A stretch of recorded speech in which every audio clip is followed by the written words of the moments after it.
अब हम लोग बात करेंगे कि what are the characteristics of entrepreneurship, उद्यमिता की कौन कौन सी विशेषताएं हो सकती हैं। अभी तक जो भी हम लोगों ने लेक्चर सुना या जो भी चीज़ें हम लोगों ने सीखी उसमें कुछ शब्द बार बार आए, few words are more repeated such as risk bearing capacity, uncertainty, starting a new venture, decision making, managerial skill, innovation, creation, searching new opportunity, social changes, cultural changes। इस तरह की चीज़ों को हम लोगों ने देखा कि हर कंसेप्ट में कुछ बातों को रिपीट किया गया है, तो उसी के बेसिस पे हम लोग कैरेक्टरिस्टिक्स को बना सकते हैं। The first characteristics of the entrepreneurship, उद्यमिता की पहली जो विशेषता है वो है रिस्क बियरिंग कैपेसिटी, जोखिम वहन की क्षमता। मैं पहले भी कह रही हूँ कि यदि if anybody who has very sound in financial manner but he or she don't want to bear risk, he or she never becomes entrepreneur। यदि एक व्यक्ति जिसका फाइनेंशियल स्टेटस बहुत स्ट्रांग है लेकिन वो उसको इन्वेस्ट करके रिस्क बियर नहीं कर सकता है, रिस्क को बियर करने की उसके अंदर कैपेसिटी नहीं है, तो वो उद्यमी नहीं कहलाएगा। सो द फर्स्ट कैरेक्टरिस्टिक्स क्या होनी चाहिए किसी भी एक, यदि हम बात करें एंटरप्रेन्योरशिप की, तो ये है risk bearing capacity. Then the second is the ability to innovation, नवाचार की योग्यता। ट्रेडिशनल नेचर बिजनेस यदि कोई भी पर्सन चला रहा है, यदि पुराना बिजनेस जो चला आ रहा है यदि उसी को हम चलाते हुए आ रहे हैं, तो we never called as the entrepreneurship. Entrepreneurship के लिए जो कैरेक्टर होना चाहिए वो होना चाहिए innovation. It means doing something new, adopt something new and provide और to give to the society. कुछ नया बनाना, कुछ नया करना और उसको समाज में लेकर आना। सो एंटरप्रेन्योरशिप के लिए एबिलिटी टू इनोवेशन, नवाचार या नव प्रवर्तन की योग्यता बहुत प्रमुख, इसकी प्रमुख विशेषता है। तीसरा है बिजनेस ओरिएंटेड टेंडेंसी, व्यवसाय अभिमुखी प्रवृत्ति। बिजनेस ओरिएंटेड टेंडेंसी का मतलब हुआ कि start business because of the inspiration from a channel और medium in a business oriented tendency.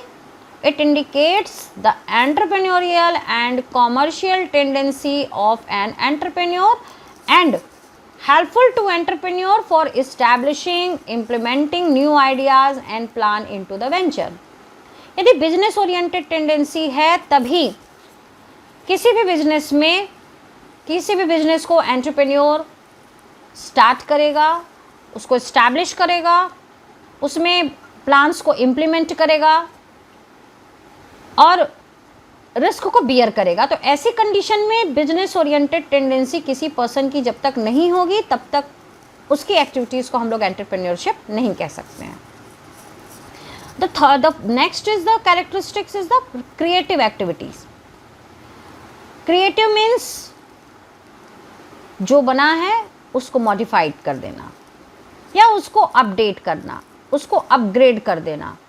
It means to modify and find new thoughts in the running of old business। यदि कोई पुराना व्यवसाय है और उसमें हम कुछ नया इंट्रोड्यूस कर देते हैं, कुछ नई क्रिएटिविटी अपनी दिखाते हैं, तो उसको भी एंटरप्रेन्योरशिप कहा जाएगा। तो ऐसी कंडीशन में यहाँ पे एक चीज़ जो आ रही है कैरेक्टरिस्टिक्स के फॉर्म में कि क्रिएटिव एक्टिविटी होनी चाहिए, सृजनात्मक योग्यता। यदि व्यक्ति सृजनात्मक है, वो पुरानी ही चीज़ को मॉडिफाई कर दे रहा है, कुछ उसमें चेंजेस कर दे रहा है, उसको डिफरेंट लुक में इंट्रोड्यूस कर रहा है, तो इसको भी हम एंटरप्रेन्योरशिप की कैटेगरी में लेंगे। सो क्रिएटिव एक्टिविटी मीन्स सृजनात्मक क्षमता। The next is the characteristics of the entrepreneurship, knowledge based practice। Without knowledge an entrepreneur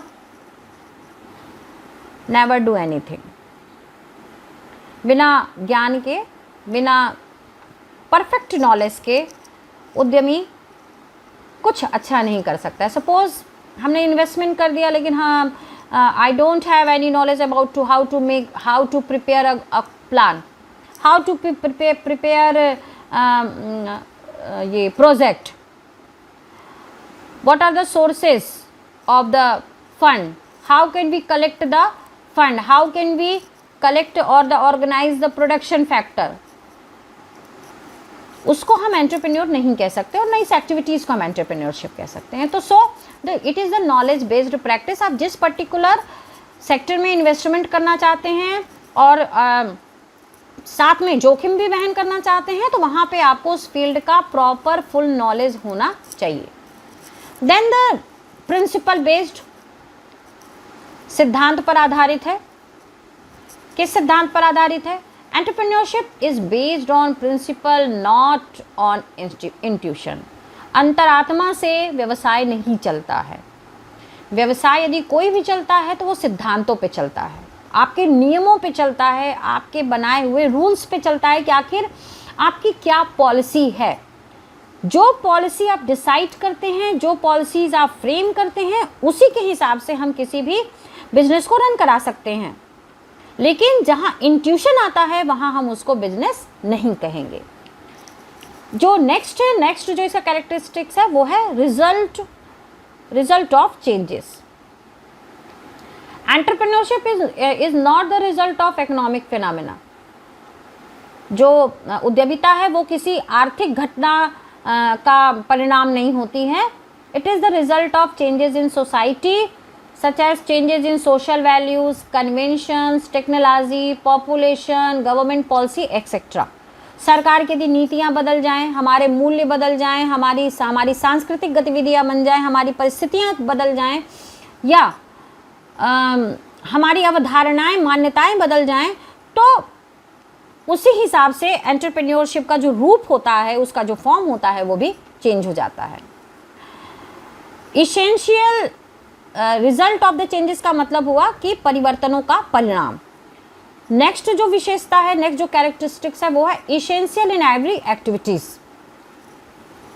entrepreneurship is essential in every activity such as education, medical, politics, sports, games, etc. आप किसी भी sector को यदि entrepreneurship से connect करना चाहेंगे तो it is very easy. एक entrepreneur who bear the risk and their activities is the entrepreneurship. Essential in activities का मतलब सभी गतिविधियों के लिए आवश्यक है। नेक्स्ट जो है environmental oriented activity. Entrepreneurship is an external and open system which is connected to external and internal environment. उद्यमिता जो है वो आपके बाह्य कारक और आंतरिक कारक दोनों से जुड़ी हुई गतिविधि है। तो इसके हिसाब से इन्वायरमेंटल इश्यूज़ का मतलब हुआ सोशल, पॉलिटिकल, इकोनॉमिकल एक्सेट्रा। इन सब से कहीं ना कहीं उद्यमिता जुड़ी हुई होती है और उसी के हिसाब से हम अपने डिसीजंस भी लेते हैं या एंटरप्रेन्योरशिप उसी हिसाब से इस्टेब्लिश भी की जाती है। The next is the low risk. Generally entrepreneurship is enormously risk activities. हम लोग सामान्यतः मानते हैं कि उद्यमिता में रिस्क है, बहुत ज़्यादा रिस्क है।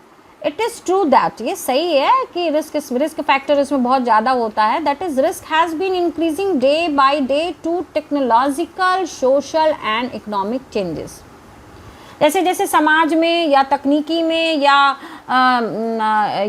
आर्थिक स्थितियों में परिवर्तन होता है, वैसे वैसे उद्यमिता में भी परिवर्तन होना स्वाभाविक है। तो उद्यमिता जो है उसमें ये कहें कि वो शुरुआत से ही उसमें पूरी तरह से बहुत हाईली रिस्क होता है, तो ऐसा नहीं है। जिस तरह से चेंजेस होते हैं उसी तरह से रिस्क का फैक्टर भी इसमें बढ़ता या घटता रहता है। Then the creation of resources. Creation of resources का मतलब हुआ कि